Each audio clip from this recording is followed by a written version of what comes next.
Hey guys, Kira here, and before the video starts, I just want to say, this time I'm using a script, so let me know what you guys think, if I should just keep it like this, or go back to basically just winging it. But anyways, hope you enjoy the video. So basically, as the title suggests, this is just me explaining like the process of me ranking my top 10, or how I enjoy my anime, for anime or manga, and how I, for the most part, think most people should also rank their top 10s. If you do it any differently or the same, let me know in the comments down below, and let's get on with the video. To start off, as everyone does, I generally go into a series expecting what I've been told. Like, for Vagabond, for example, their fans say it's amazing and it's just, for example, peak fiction. But when a series it may be good, but if it doesn't surpass those expectations or at least get near reaching them, then my enjoyment for that series will obviously be lowered because I'm kind of disappointed with what I was told. Like, for example, Vagabond and Berserk, they got hyped up for me so much that Berserk, for example, is in my top 10. It's not as good as it probably would have been if I didn't have it as hyped up. Same for Vagabond. Do I enjoy it for the most part? Yeah. But I probably would have enjoyed it more if I wasn't being told, oh, this is the best arc, this, that, all that stuff about it being the best and why this is good. Because then I just leave off disappointed after a while. It's still enjoyable, but it's just overhyped for me, which just leads me to enjoying it less. And it's happened with a lot of other series, as I mentioned before, Berserk and Vagabond being the two biggest victims, I'd say, to that. Now, while the previous part is important, I do find this next part to be much more important and 95% of the reason my list is the way it is. The other 5% I'll be talking about later. The main thing I look for when ranking my list is enjoyment. For me, enjoyment, it ranges from a lot of things. It can go from the cast of characters or the concept, for, like in that example, Dr. Stone, or just how funny it is, or just how entertaining it is. For example, Love is War is a lot higher on my list than Berserk. Not because it's more complex or deep or because Berserk is bad. I just enjoyed it a lot more. I can see why someone may prefer Berserk. It just didn't tend to my preferences as much as something like Love is War. And my enjoyment can vary a lot depending on how I'm feeling at the time, if I want to laugh, or want to be serious, anything like that. Also, if it's consistently enjoyable, I'll definitely enjoy it a lot more than something that's like, it's pretty good at sometimes and other times it's just not that good at all, and then it's just good at sometimes. Like, for me personally, Kingdom, it has really high peaks, but also like its lows are still phenomenal lows. They're still better than a lot of other series. Vagabond, personally, I don't enjoy a lot of the Vagabond scenes. For the most part, there are some scenes that I find more entertaining than others. I'm not saying Vagabond is bad, it's just personally not for me. I don't enjoy the way some things are done and things of the like. Love is War and Kingdom, on the other hand, I find every chapter to be just as enjoyable, if not more enjoyable than the next, and are just more to my preference. And that's basically the main thing that I look for. When I watch anime or read manga, I do it to have fun. I want to be entertained.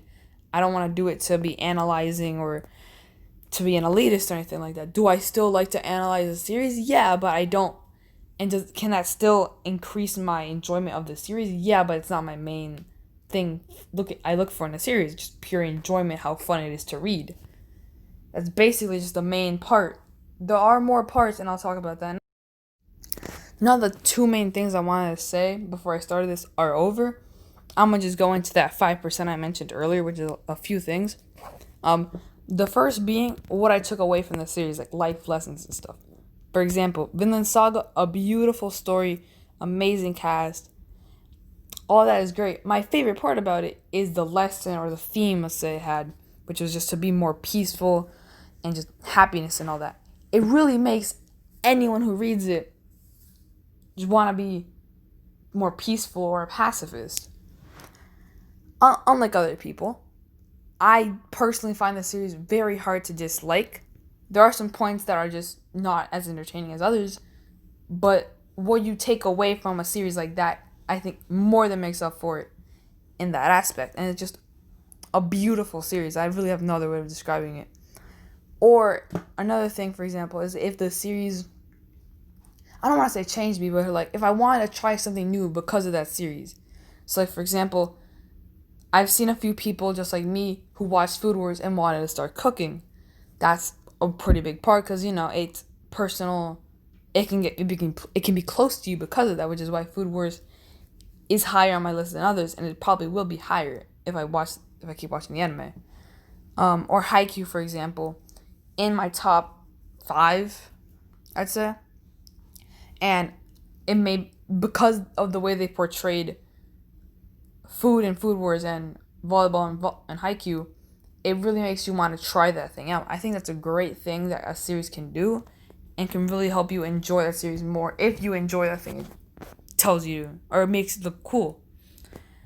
That's basically one of the main parts. There are more, which I'm going to talk about now. One of the more obvious bits I wanted to talk about is nostalgia. Everyone has a series that's close to them for one reason or another. They watched as a child. Like for some it's Pokemon, for some it's Dragon Ball or Naruto or anything like that.